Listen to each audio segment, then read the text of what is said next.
Everyday ബ്ലെസ്സിങ്ങിലേക്ക് സ്വാഗതം. Today we can hear a god's voice. ദൈവത്തിൻ്റെ ഒരു ശബ്ദം കേൾക്കാം.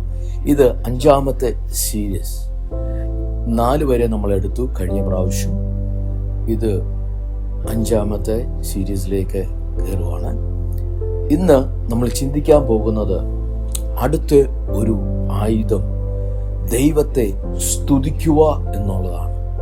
സ്തുതികളിന്മേൽ വസിക്കുന്ന നമ്മുടെ ദൈവം. ആമേൻ. നമ്മുടെ സ്തോത്രവും സ്തുതിയൊക്കെ ദൈവം സ്വീകരിക്കും. ഹല്ലേലൂയ.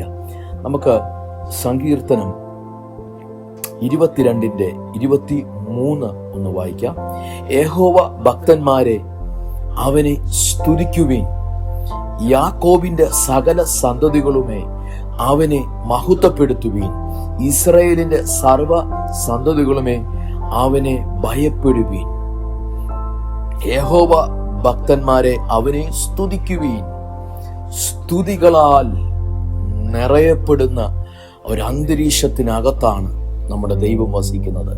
അതുകൊണ്ടാണ് തിരുവചനം പറയുന്നത്, സ്തുതികളിന്മേൽ വസിക്കുന്ന ദൈവം. ദൈവത്തെ സ്തുതിക്കും തോറും, ദൈവത്തെ ആമേൻ ആരാധിക്കും തോറും, ദൈവത്തെ മഹത്വപ്പെടുത്തും തോറും ദൈവത്തിന്റെ കരമിറങ്ങി നമ്മുടെ നടുവിലേക്ക് ഇറങ്ങി വരും. നമുക്കറിയാം, ശീലാസും പൗലോസും കാരാഗൃഹത്തിൽ കടന്ന സമയം ദൈവത്തെ സ്തുതിക്കുകയും ദൈവത്തെ ആരാധിക്കുകയും ചെയ്യുന്ന സമയത്ത് ദൈവസന്നിധിയിൽ നിന്ന് ആമേൻ ദൂതൻ ഗണങ്ങൾ ഇറങ്ങി. അവിടെ ചങ്ങലകളെ പൊട്ടിച്ചു, അടിസ്ഥാനങ്ങൾ തകർന്നുപോയി. അവിടെ ആമേൻ സ്തോത്രം, ദൈവം ഇറങ്ങി ശീലാസിനെയും പൗലോസിനെയും കാരാഗൃഹത്തിൽ നിന്ന് വിടുവിച്ചു. അപ്പോൾ സ്തുതി, സ്തോത്രങ്ങൾ ഏറ്റവും പ്രധാനപ്പെട്ടതാണ്. ദൈവത്തെ സ്തുതിക്കുമെങ്കിൽ അവിടെ ദൈവത്തിന്റെ പ്രവൃത്തി നടക്കും. ഹല്ലേലൂയ. സ്തോത്രം. സ്തുതികളിൽ മേൽ വസിക്കുന്ന ദൈവം.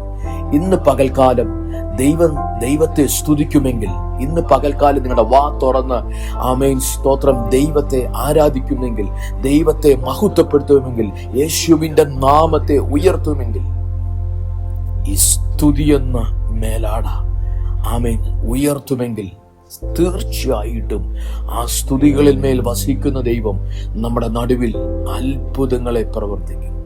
ഹല്ലേലൂയ. സ്തുതി ഏറ്റവും പ്രധാനമാണ്.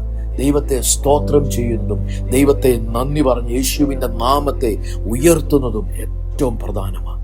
ഇന്ന് പകൽക്കാലം നമ്മുടെ നാവ് ദൈവത്തെ സ്തുതിക്കുന്ന നാവായി ആമേൻ ഉപയോഗപ്പെടട്ടെ. ദൈവത്തെ ആരാധിക്കുന്നതും സ്തുതിക്കുന്നതും ദൈവനാമം മഹത്വപ്പെടുത്തുന്നതുമായി മാറട്ടെ. ഈ വചനങ്ങളാൽ ദൈവം എല്ലാവരെയും അനുഗ്രഹിക്കുമാറാകട്ടെ. God bless you. Have A nice day.